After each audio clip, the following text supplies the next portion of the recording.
हम लोग वृंदावन जो भगवान की दिव्य महानगरी है, यहाँ सत्संग करने के लिए आए हैं।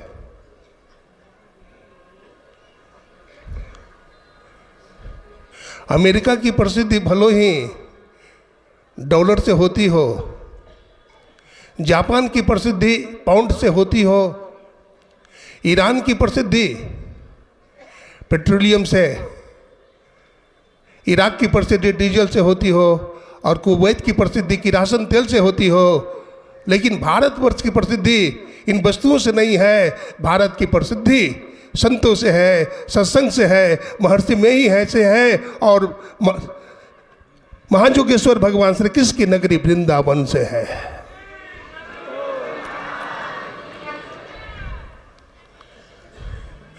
यहाँ सत्संग की महिमा है। भारतवर्ष संतों का देश है और भगवंतों का देश है। जग में सुंदर है दो नाम, चाहे कृष्ण कहो या राम। राम लला का दर्शन करके आ गए हैं, अब श्री कृष्ण लला का दर्शन करने आए और संतों का दर्शन करने आए हैं, क्योंकि भारतवर्ष ऋषि मुनि और संतों का ही देश। भगवान विष्णु भी सत्संग करते थे सतयुग में, भगवान श्री राम भी सत्संग करते थे त्रेता युग में। देवर्षि नारद भगवान विष्णु के साथ सत्संग कर रहे हैं। देवर्षि नारद पूछते हैं कि हे प्रभु, जब जीव पर आप पहली बार कृपा करते हो तो क्या देते हो? तो भगवान विष्णु ने कहा, हे नारद, जब जीव पर मैं पहली बार कृपा करता हूं तो उसको मनुष्य का शरीर देता हूं। कहा, प्रभु जब दूसरी बार कृपा करते हो तो क्या देते हो? कहा, हे नारद, जब दूसरी बार अपने भक्त पर कृपा करता हूं तो उसको सत्संग दे देता हूं। तो फिर पूछा, तीसरी बार कृपा करते हो तो क्या देते हो? तो भगवान विष्णु ने कहा, हे नारद, जब अपने भक्त पर तीसरी बार कृपा कर देता हूं तो भक्त का हाथ पकड़ लेता हूं और संत सदगुरु के हाथ में डाल देता हूं। देहि सत्संग रिजंग श्री रंग भवभंग कारण शरण सुखारी। भगवान भी यदि कुछ मांगते हैं अपने जीवन में तो सत्संग मांगते हैं। और आप भी कितने गुरु भक्त यहाँ वृंदावन आए हैं। आम की आम और गुठली के दाम है नहीं। आप लोग इतने भाग्यशाली हैं। बहुत लोगों का तो टिकट बना हुआ था लेकिन कैंसिल करा लिए, नहीं आ पाए। लेकिन बहुत लोग ऐसे भी हैं जिनका टिकट नहीं बना हुआ था, उनका टिकट बन गया और यहाँ चकाचक सत्संग सुन रहे हैं।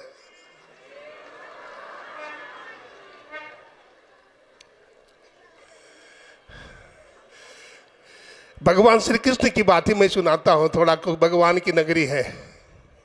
भगवान श्री कृष्ण को माता जसोदा पालना में झुला दी है। भगवान श्री कृष्ण पालना में झूल रहे हैं। भगवान को जो भूख लगती है ना, ठीक से बैठो, पालना से भगवान नीचे उतर जाते हैं और देखते हैं कि हमारी माँ कहाँ गई है। तो माता जी गौशाला में दूध निकाल रही है। भगवान श्री कृष्ण के पैर में घुंघरू है। ठुमुक ठुमुक करते हुए भगवान घुंघरू से आवाज निकलती है, चुम चुम। अब भगवान चुम चुम की आवाज करते हुए वहां पहुंचते हैं जहां माता जसोदा दूध निकाल रही है।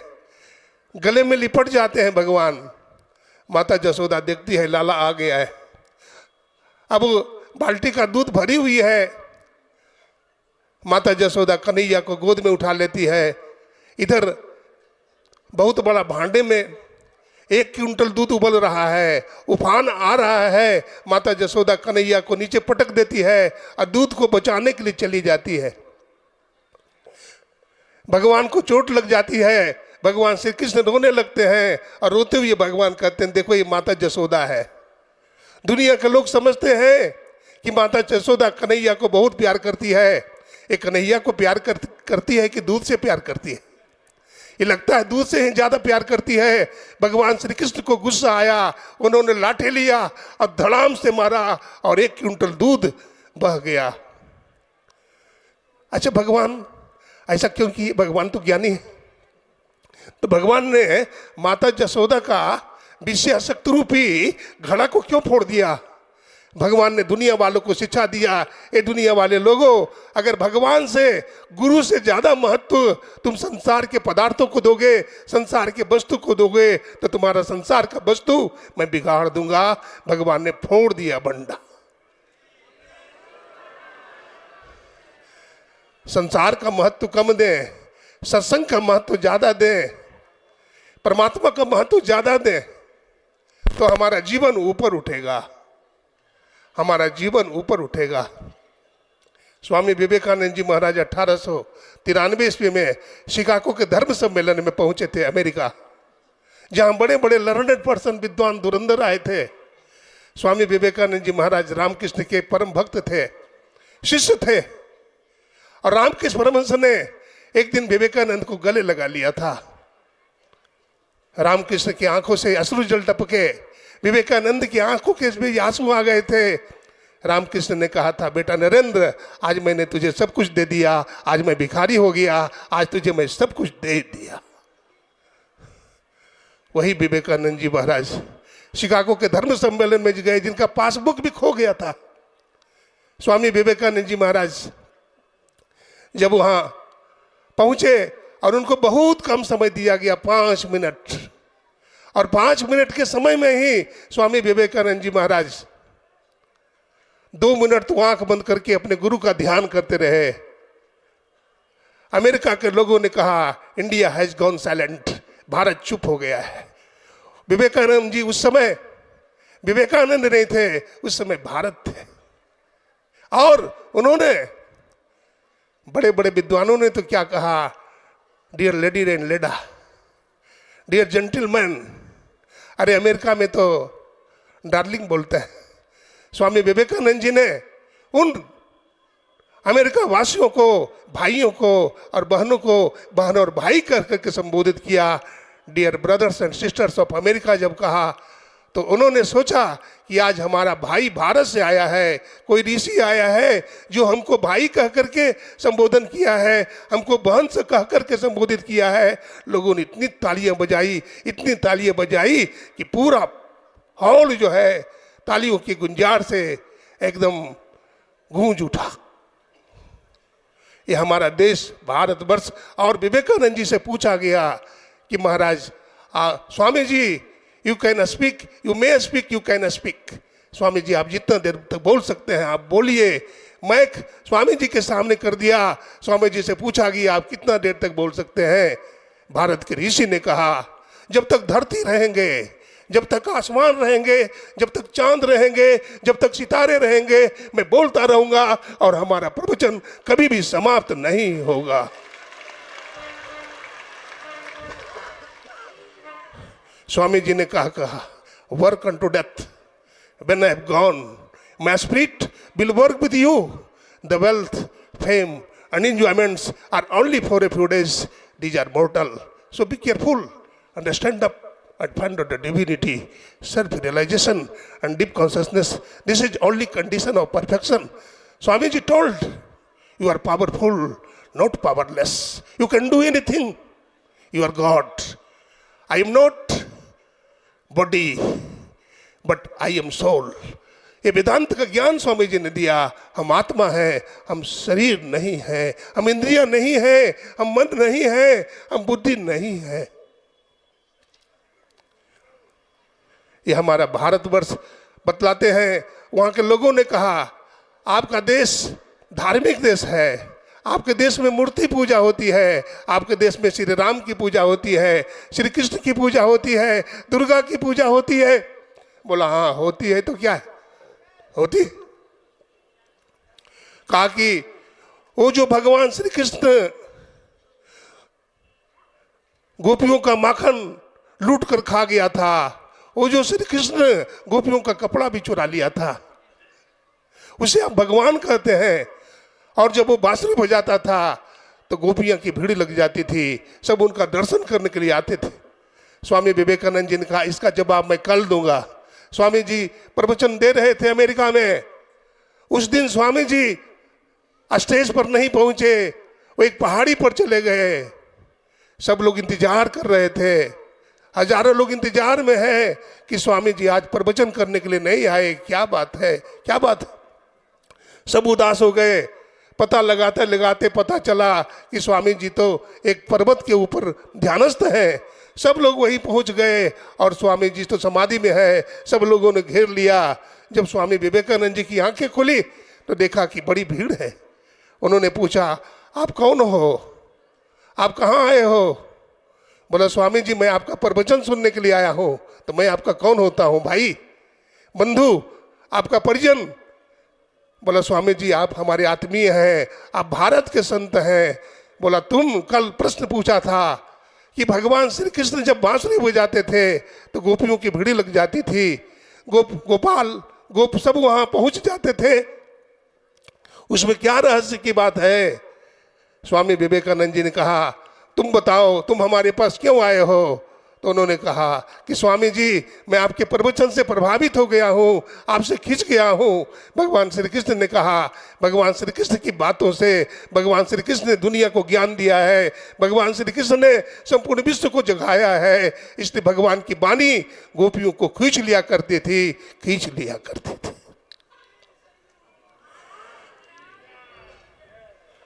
हरि अनंत हरि कथा अनंता।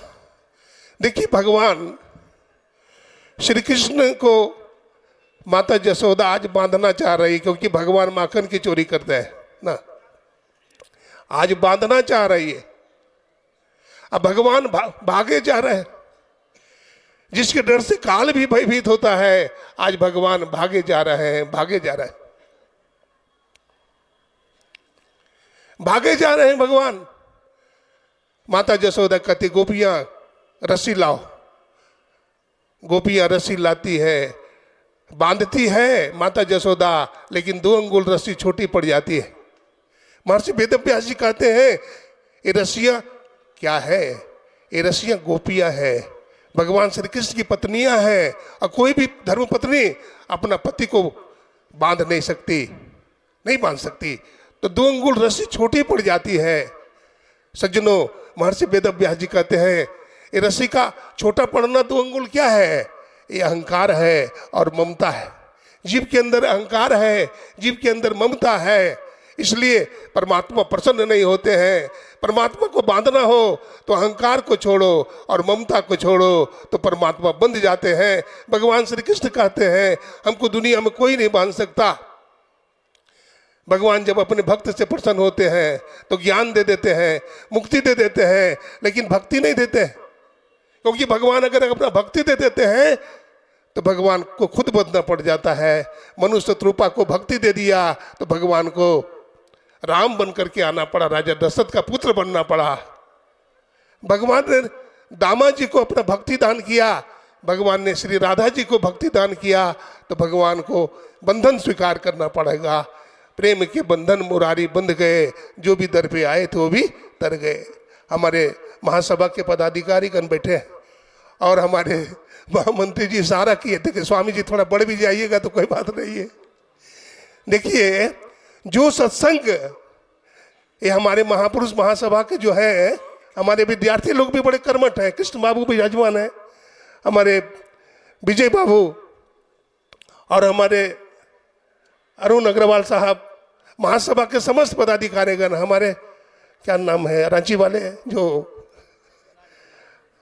फतेहचंद बाबू भी विराजमान है, हमारे केबी साहब भी विराजमान है, राजेंद्र बाबू हैं, सब विद्यमान है। ये सब एक बहुत बड़ा स्तंभ है संत मत के। मैं देखता हूँ जहाँ कोई उम्मीद नहीं था, हमारे महासभा के महामंत्री महोदय विजय बाबू ने संकल्प लिया था कि आगामी जो है अखिल भारतीय वृंदावन में और इसके बाद जो प्रयागराज इलाहाबाद में होगा। क्यों? क्योंकि संत मत के ज्ञान को आकाश में और संपूर्ण विश्व में फैलाना चाहते हैं।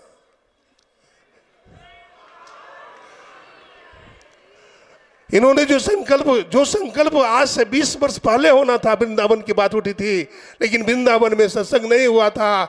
और हमारे सत्संगी भाइयों का, हमारे पदाधिकारियों का और हमारे पूज्य बाबागण का पुण्य संचय हुआ और वृंदावन में धूमधाम के साथ सत्संग हो रहा है। ये धूमधाम के साथ हो रहा है। मैं एक प्रसंग कह करके वाणी को विराम दूंगा। गुरु की सेवा, गुरु पर समर्पण अगर हो तो हमारा सब कर्म का फल कट सकता है। ओम प्रकाश अग्रवाल थे, एक पूर्णिया जिला के रहने वाले। उनकी धर्मपत्नी का नाम राधा देवी था, राधा बाई। बतलाते हैं कुप्पा घाट आए थे, 3 दिन रहे, भजन ध्यान किया, जाने लगे तो गुरु महाराज के चरणों में प्रणाम किया। प्रणाम करके राधा बाई रोने लगी तो गुरुदेव ने पूछा, बेटी क्या बात है, क्यों रोती हो? तो कहती है, गुरुदेव हमारा पेट में दर्द होता है। कहते हैं गुरुदेव, ओम प्रकाश बाबू अल्ट्रासाउंड करवा लीजिएगा। अल्ट्रासाउंड हुआ, रिपोर्ट आई और पेट में कैंसर बताया डॉक्टर ने। बोला कैंसर 4th स्टेज में चला गया है, बहुत बड़ा फोड़ा हो गया है, बड़ा डेंजरस है। एक डॉक्टर ने रिस्क लिया कि हम ऑपरेशन करेंगे। पैसे के इंतजाम में बाहर निकले। ओम प्रकाश बाबू, पत्नी सोई थी, उनका बेटा का नाम पप्पू था, वो माता के पलंग के नीचे सोया था। रात में दर्द उठती है पेट में। गुरु महाराज का तस्वीर दीवार में चिपका हुआ है। राधाबाई रात में दर्द होने पर जोर से चिल्लाती है, गुरुदेव बचाइए, गुरुदेव बचाइए। सज्जनों, गुरु महाराज के तस्वीर से गुरु महाराज प्रकट हो गए, दर्शन दिए और फिर फोटो में समा गए। जब फोटो में समा गए तो राधाबाई बोलती है, बेटा पप्पू देखो ना, गुरुदेव आए हैं बेटा, गुरुदेव आए हैं। पप्पू जगता है, कहते माँ कहाँ गुरुदेव आए हैं? बोला बेटा तूने देखा नहीं, गुरुदेव अभी तो फोटो से बाहर निकले थे। बोला नहीं माँ, ऐसा नहीं हो सकता है, आप स्वप्न देख रही होगी। ओम प्रकाश बाबू आते हैं, पैसा का इंतजाम करके एडमिट करते हैं, नर्सिंग होम में भर्ती होती है। डॉक्टर ऑपरेशन करने के लिए तैयार करता है।